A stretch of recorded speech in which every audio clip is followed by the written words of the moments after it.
Estaba luchando por mi vida en la UCI cuando los médicos advirtieron, esta noche podría ser la última para él. Pero mi familia dijo, no podemos ir. La fiesta de tu hermano es más importante.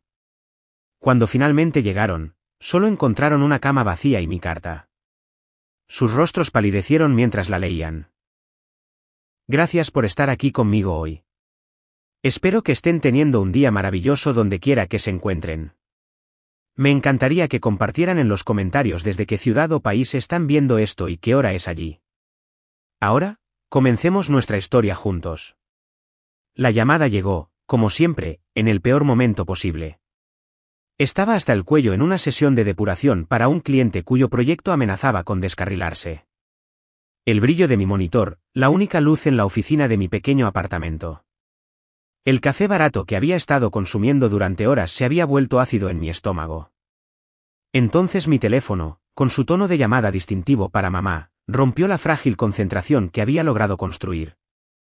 Ethan, cariño, su voz, usualmente teñida de una dulzura artificial, tenía un matiz de urgencia que yo conocía demasiado bien. Era el preludio de una petición, siempre enmarcada como una necesidad imperiosa. Hola, mamá. ¿Qué pasa? Traté de mantener mi tono neutro, una habilidad perfeccionada durante años de práctica. Es Tyler. Está, bueno, un poco corto de dinero para esta fiesta de lanzamiento de Influence que está planeando. Ya sabes lo importante que es esto para él, para su carrera. Solo necesita un poco más para que sea verdaderamente especial, para impresionar a la gente adecuada. Cerré los ojos, pellizcando el puente de mi nariz. Tyler, mi hermano menor, tenía 24 años y estaba perpetuamente a punto de su gran oportunidad. Este mes, era convertirse en influencer. El mes pasado, fue un esquema de criptomonedas. Antes de eso, una aplicación revolucionaria que nunca pasó de la etapa conceptual. Cada empresa requería una inversión de capital significativa, mi capital. Mamá, acabo de darle dinero para el depósito del local la semana pasada, y antes de eso, para el fotógrafo. Mi voz sonó más plana de lo que pretendía. Ese familiar suspiro cargado de culpa crepitó por la línea. Bueno, si no crees que el futuro de tu hermano es importante, Ethan, después de todo lo que he hecho por ustedes. Era un disco rayado y deformado, pero todavía sabía cómo tocar la fibra más sensible.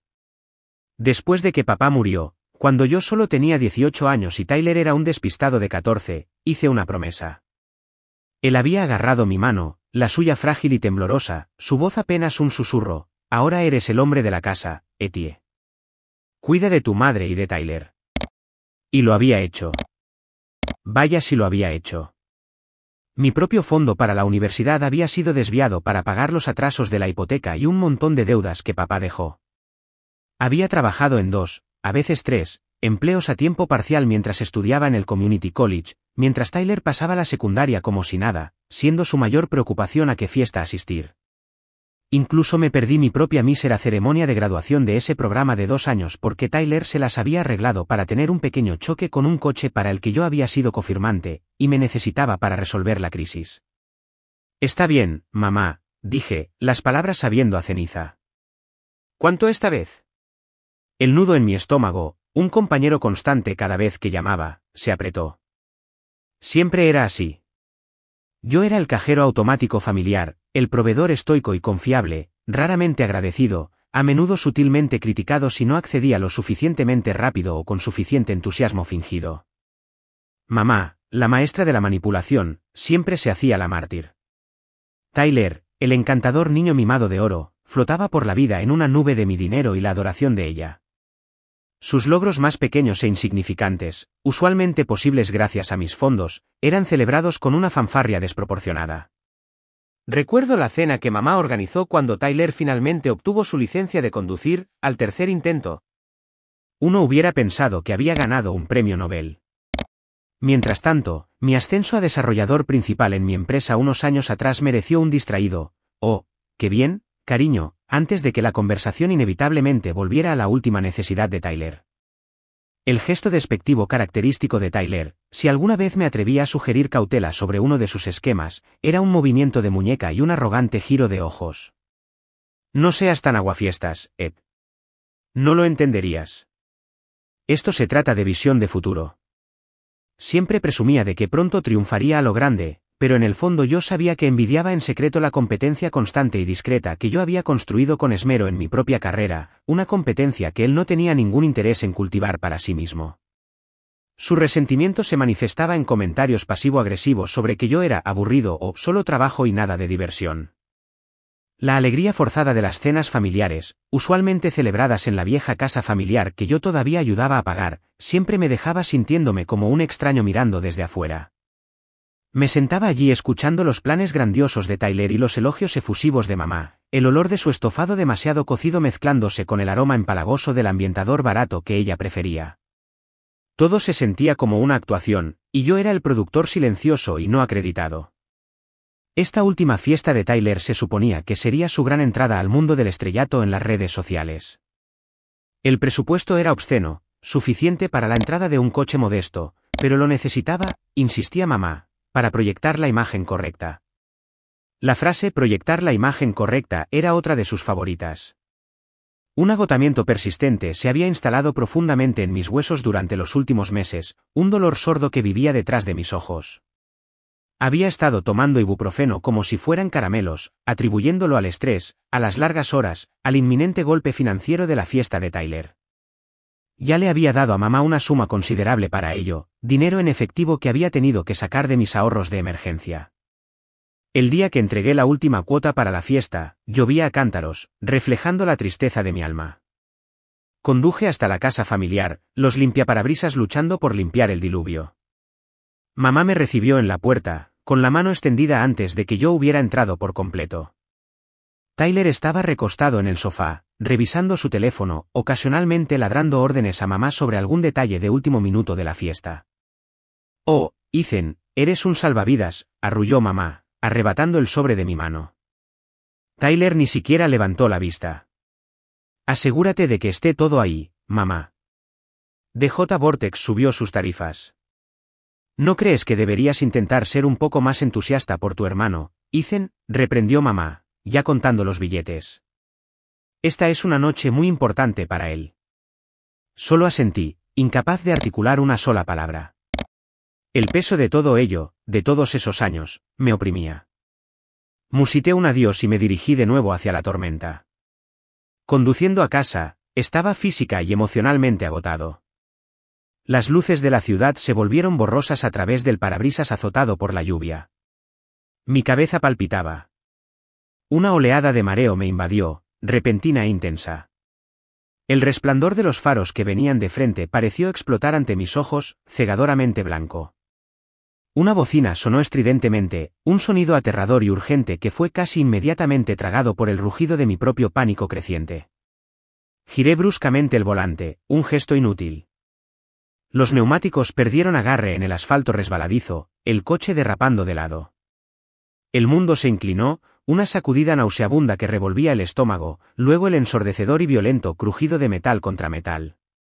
Mi cabeza se sacudió hacia atrás contra el reposacabezas, luego hacia adelante contra algo duro.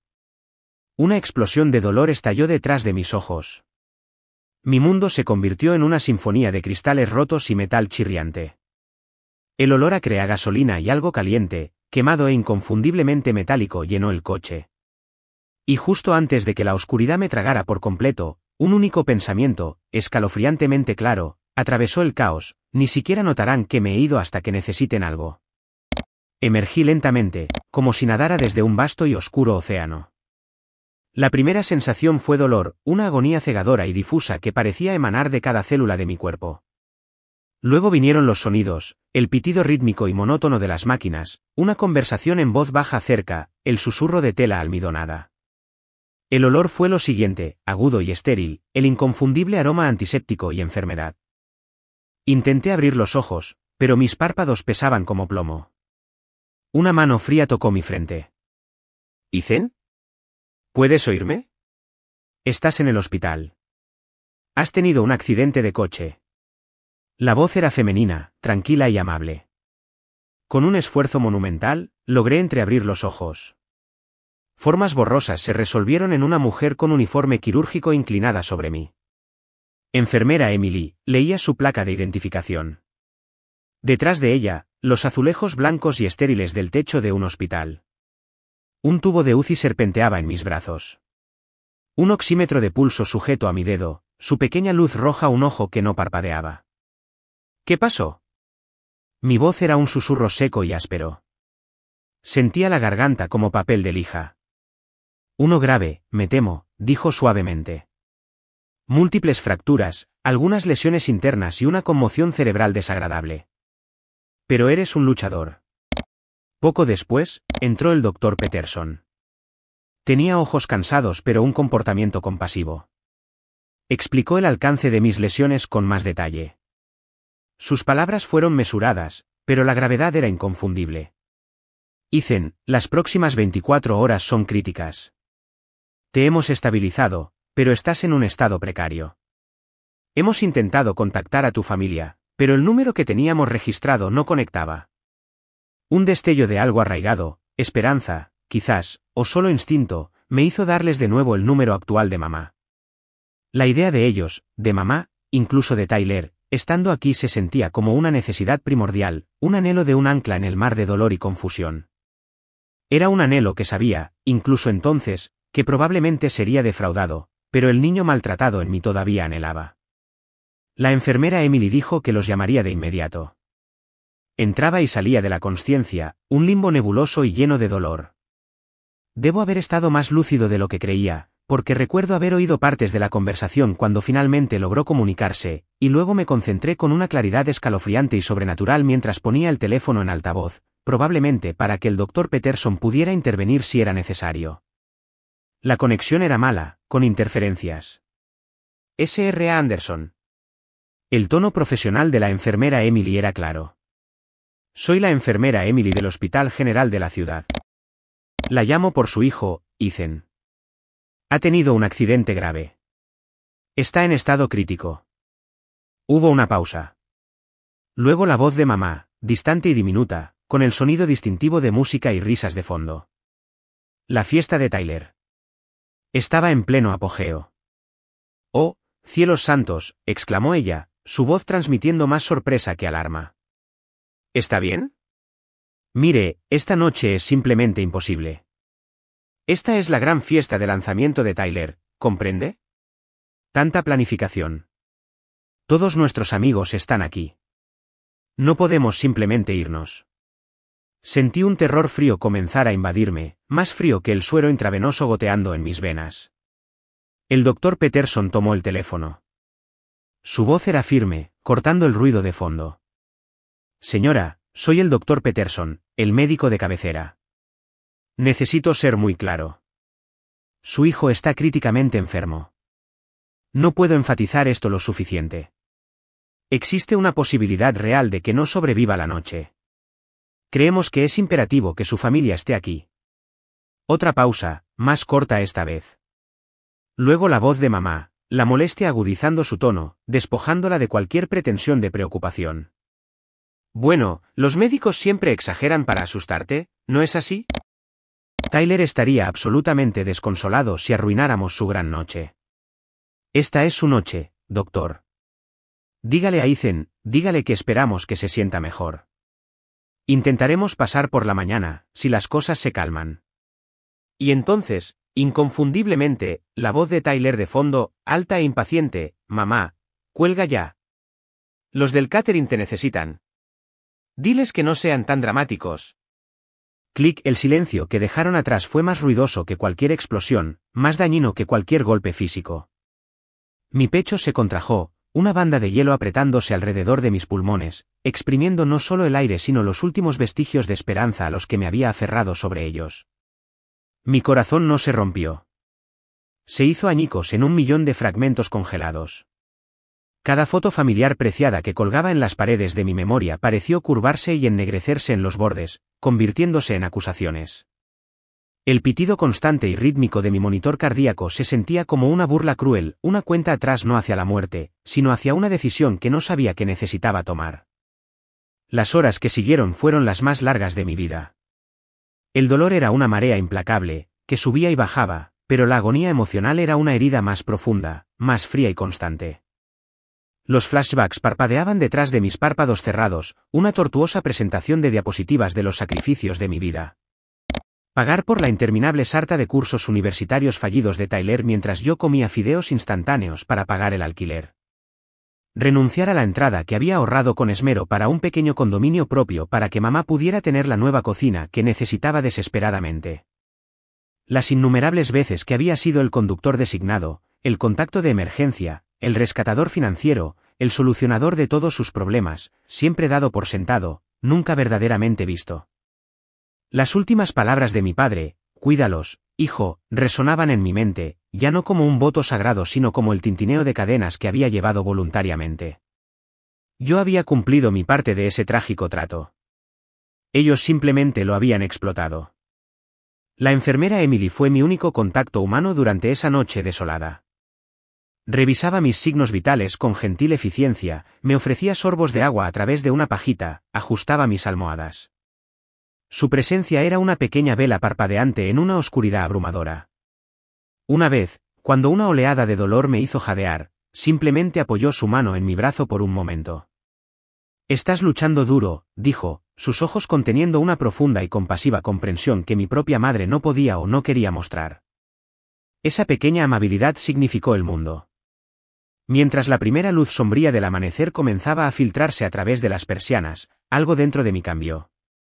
Había sobrevivido la noche físicamente, pero emocionalmente, algo se había roto irrevocablemente. El dolor crudo y abrasador por la familia que pensé que tenía, o al menos deseaba desesperadamente, comenzó a enfriarse, a solidificarse.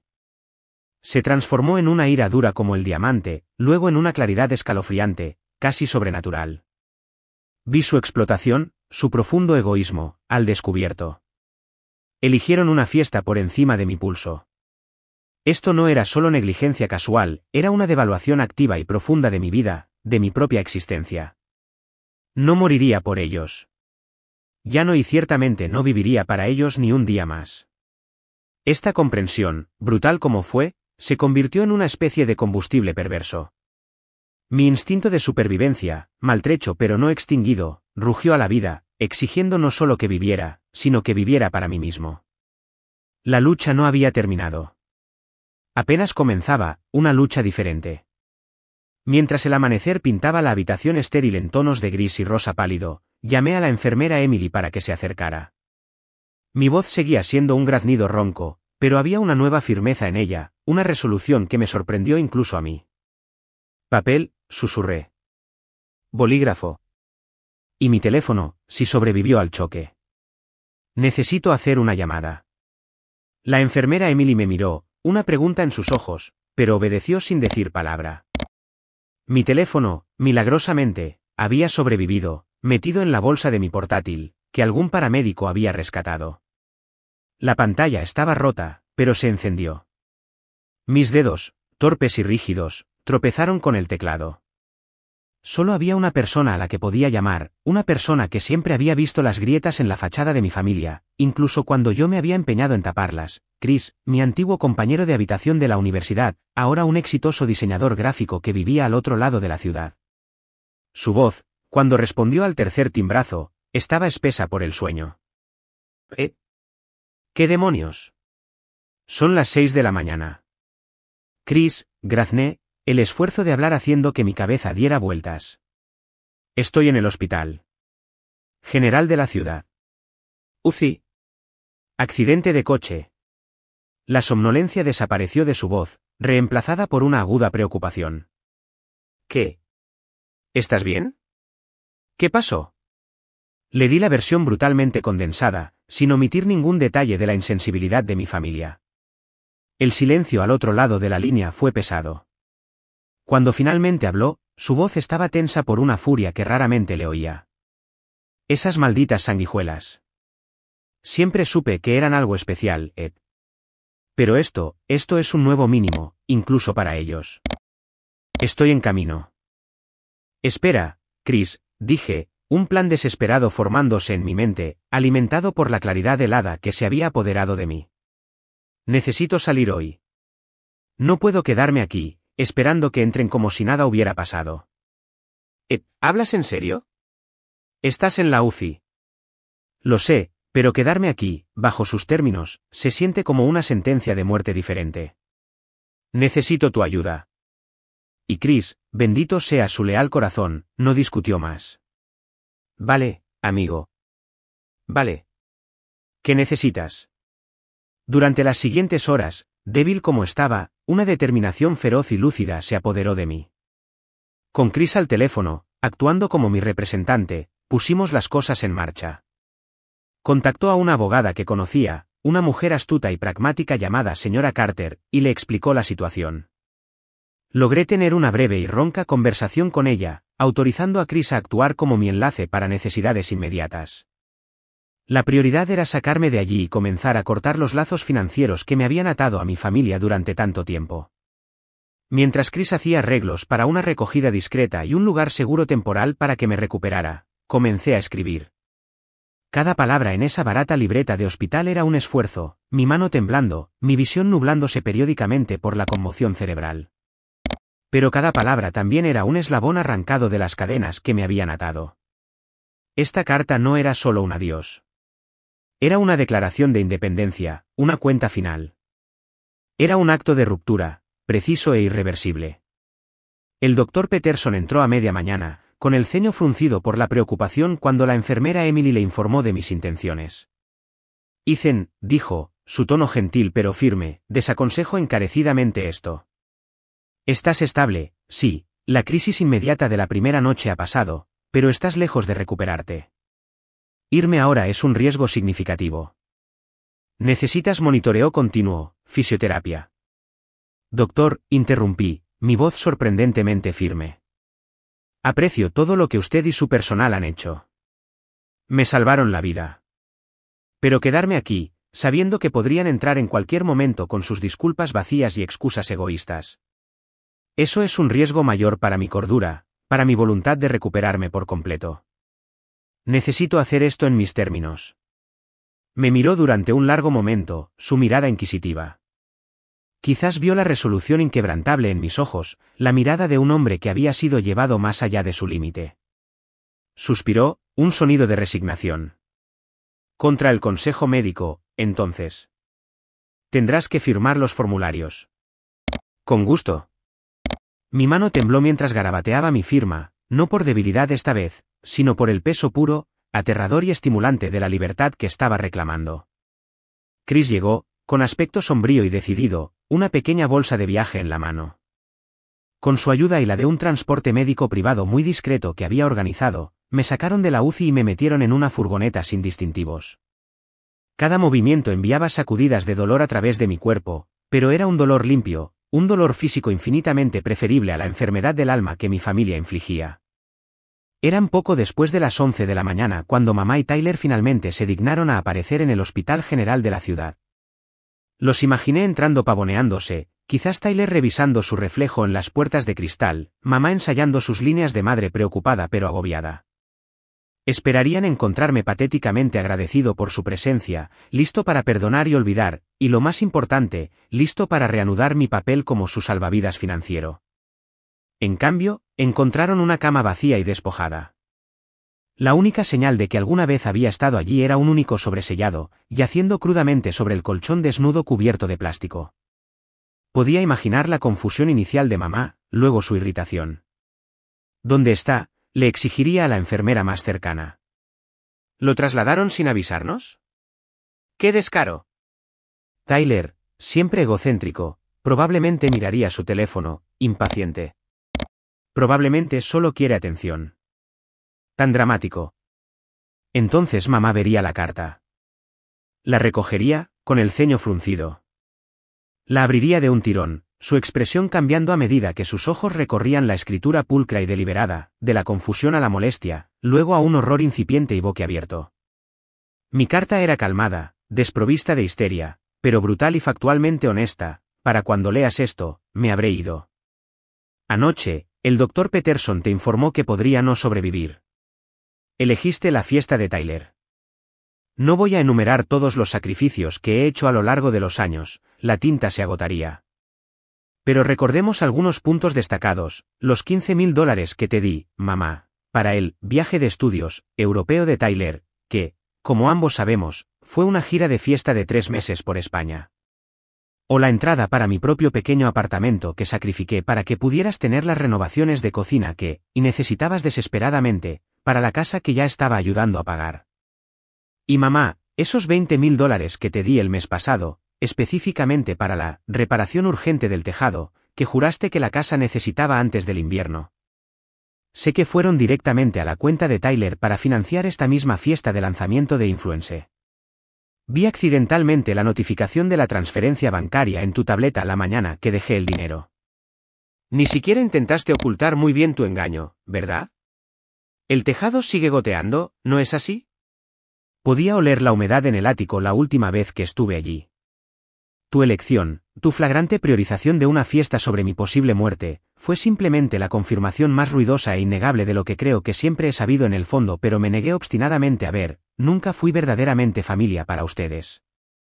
Fui una función, un cajero automático, una conveniencia. Por lo tanto, he instruido a mi abogada, la señora Lauren Carter de Carter y Asociados, para que inicie procedimientos inmediatos para desvincularme financieramente de ustedes por completo. Todas las cuentas conjuntas se están abordando mientras escribo esto. Mi testamento y todos los beneficiarios de seguros han sido cambiados esta mañana.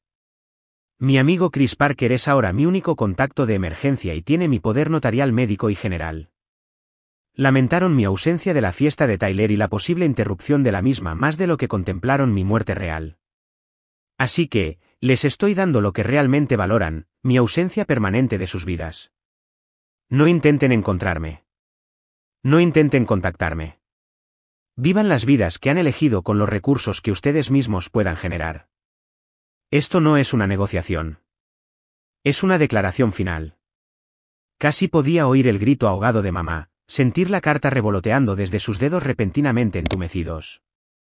Él sabe lo del dinero del tejado, susurraría ella, con la voz quebrada, la sangre drenándose de su rostro mientras la mentira específica e innegable quedaba expuesta.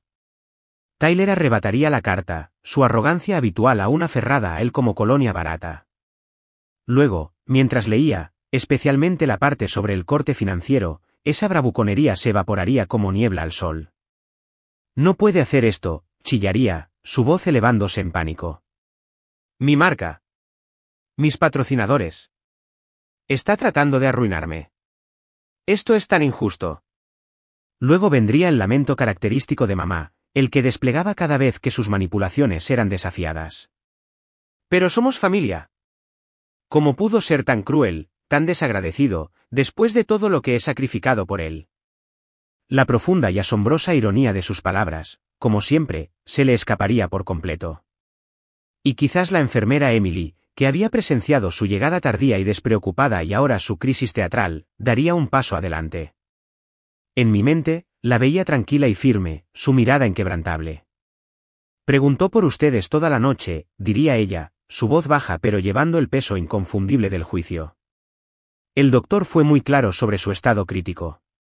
Su fachada cuidadosamente construida de una familia amorosa y preocupada se desmoronaría bajo ese escrutinio silencioso, allí mismo, bajo la luz dura e implacable de la UCI que no habían considerado lo suficientemente importante como para visitar cuando importaba. Eso, pensé, era una primera consecuencia adecuada. El pequeño apartamento, amueblado anónimamente, que Chris había encontrado para mí se sentía como un santuario, un mundo alejado de los confines estériles del hospital y la atmósfera tóxica de mi familia. La recuperación física fue un viaje arduo y doloroso. Mis costillas fracturadas gritaban con cada respiración, mi pierna palpitaba en su yeso, y la conmoción cerebral me dejó con dolores de cabeza persistentes y una frustrante niebla mental. Pero cada día, estaba un poco más fuerte, un poco más claro. El dolor físico limpio era un cambio bienvenido del dolor profundo del alma causado por la traición. La señora Carter, la abogada recomendada por Chris, fue una bendición. Era astuta, empática y ferozmente protectora. Manejó la desvinculación legal con eficiencia despiadada, creando un cortafuegos impenetrable entre mí y mi antigua familia. Sus llamadas y mensajes cada vez más frenéticos, alternando entre súplicas llorosas, exigencias airadas y peroratas culpabilizadoras, eran todos desviados a través de su oficina. Nunca tuve que volver a oír sus voces. Hubo días oscuros, por supuesto, noches en las que me despertaba sudando por pesadillas en las que estaba atrapado, sofocándome, incapaz de escapar de sus manos codiciosas. Olas de dolor me invadían, no por la familia que había perdido, sino por la familia que nunca había tenido realmente, aquella por la que había pasado toda una vida anhelando. La casa en la que crecí, aquella en la que invertí tanto de mí mismo, de repente se sentía ajena en mi memoria. Le confesé al doctor Morgan, el terapeuta con el que la señora Carter me había conectado, cada foto familiar que podía imaginar en sus paredes ahora parecía una acusación, un testimonio de mi propia ceguera. El doctor Morgan escuchó pacientemente, ayudándome a desempacar años de negligencia emocional, manipulación y mis propios patrones arraigados de autosacrificio. Las consecuencias para mi madre y Tyler comenzaron a desarrollarse, transmitidas a mí en fragmentos cuidadosamente editados por Chris, quien oía cosas por medio de rumores, principalmente a través de mi tía Katy, la hermana menor de mi padre. Katy siempre había sido una observadora silenciosa, amable conmigo a su manera poco demostrativa, y durante mucho tiempo había albergado sus propias reservas sobre el trato que Susan y Tyler me daban.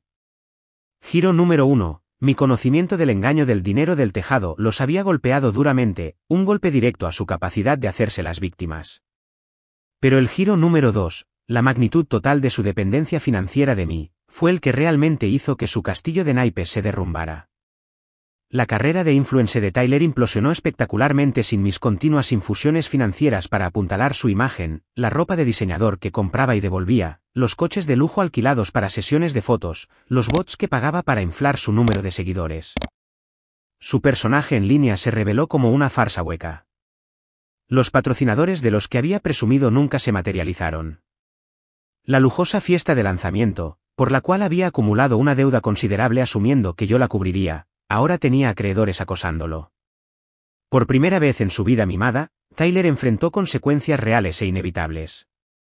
Su arrogante derecho se hizo añicos contra el muro de la realidad. La tía Katy dijo que se había convertido en un desastre quejumbroso y petulante, culpando a todos menos a sí mismo. La situación de mamá era igualmente grave.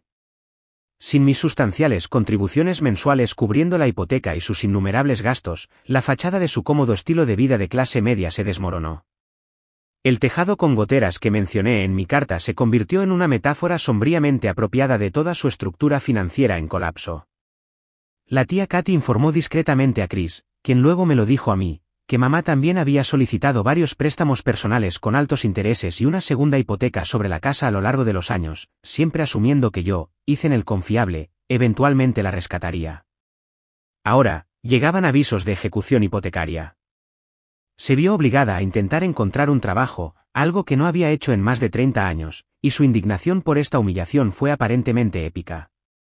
Su cuidadosamente cuidada posición social se desplomó mientras los susurros sobre el abandono en la UCI, sutilmente alimentados por la tía Katy y algunos otros parientes que finalmente se sintieron libres de decir lo que pensaban, circulaban por su comunidad. Muchos que alguna vez habían admirado la devoción de Susan como madre ahora la veían con ojos nuevos y más claros.